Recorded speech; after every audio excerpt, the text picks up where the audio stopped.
Roger Dupuis, and this is Sports Voices. I'm here with my friend and colleague, Sarah Hofias-Hall. Hi, Roger. Hi, Sarah. So just to let the audience know, Bob Ide from Fox 56, our stalwart, is off this week because he was getting ready for the City-County Dream Game in Lackawanna County, and he'll be back next week, and we're getting ready for the rollout of high school football. That's just crazy. It's hard to believe already, It is right? crazy, right? So, and it'll be a year coming up very soon that we've been doing this podcast. Wow. Also kind of crazy to think about. But Sarah's here today for two reasons. The first one we're going to talk about is a very special event taking place in Luzerne County. Yeah. Baseball. And softball. And softball. Yeah, Luzerne County will really have a spotlight, Right. these next couple of weeks. Right. So games started on Thursday for the East Region Junior Softball Championship. Okay. Those games are being played in Nanticoke at the softball field behind the high school. Okay. And there was a parade on Wednesday. Right. And there are teams from all over the Northeast U.S., competing in Nanticoke and, staying in hotels in Wilkes-Barre. And Right. just a lot of, excitement about that. Okay. Do you have a sense of why here? What brought them here?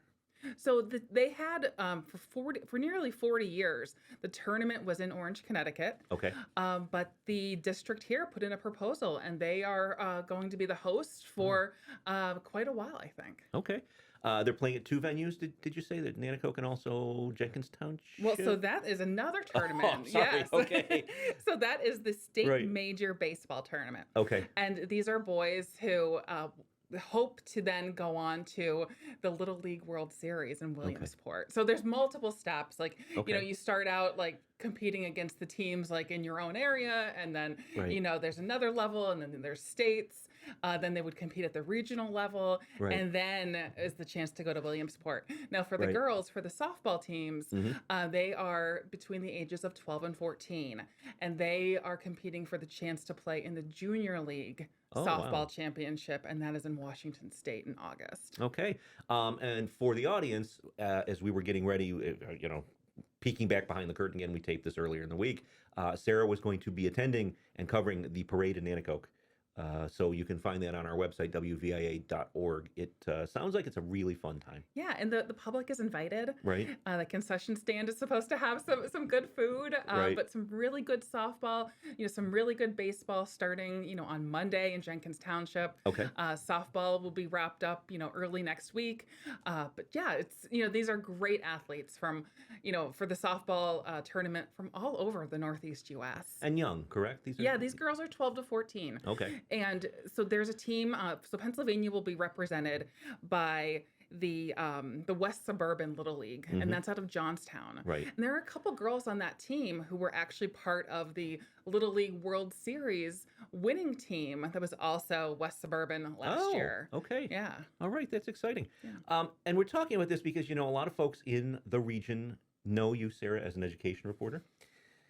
I've known you as an education reporter for many years, but you have taken on a new role here at WVIA, and you are our sports beat reporter. Yeah. Right? And to remind folks, we have a feature that Sarah writes called Beyond the Scoreboard, and it really looks at the human interest stories behind some of, the sports teams and the individual players here in our region. And we mentioned that today, sorry to toot our own horn, but because we won an award, Sarah won an award for the first place in beat writing in our division at the Pennsylvania News Media Association Keystone Professional Awards for sports beat coverage.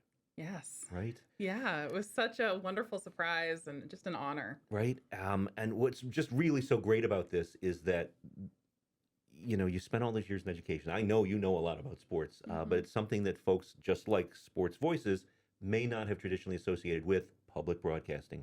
Yeah. But here we are. Well, fun fact is my first paid journalism job was actually in high school, covering my own high school sports for a small weekly paper in Erie County. Okay. And so, So you do it. You've done this. But, so we started Beyond the Scoreboard last year, and it really looks at the people behind the sports, The stories, like really looking at not just how great of an athlete they are, Right. Or how great of a coach they are, but what drives them. What is the impact that they're having? So, Sarah, I want to talk about a few of the stories that the judges apparently thought were quite good, and we certainly thought were quite good. Tom Sillo, the Lycoming College football player, Yes. 58-year-old freshman, Yes. right? Which you did an amazing job with that. Thank and you. It was just such a fun and personal story, the Little League Challenger game. My goodness, like just spending so much time last summer with the Right. Wyoming Valley Challenger League. Yeah. I loved it. I loved following them to Williamsport, for their Right. game there. It was just a great assignment. It was, and also the Mark Duda was last year, right? The Yeah. Lackawanna College football coach, the longtime football coach, retiring, and you told his story in a way that I don't know that anyone else did. Well, thank you. Yeah. I really love spending time with these people. Right. I think about AJ Monsman from East Stroudsburg. Mhm. He's blind, Yeah. and he is a football coach. Right. And how inspirational that is. Yeah.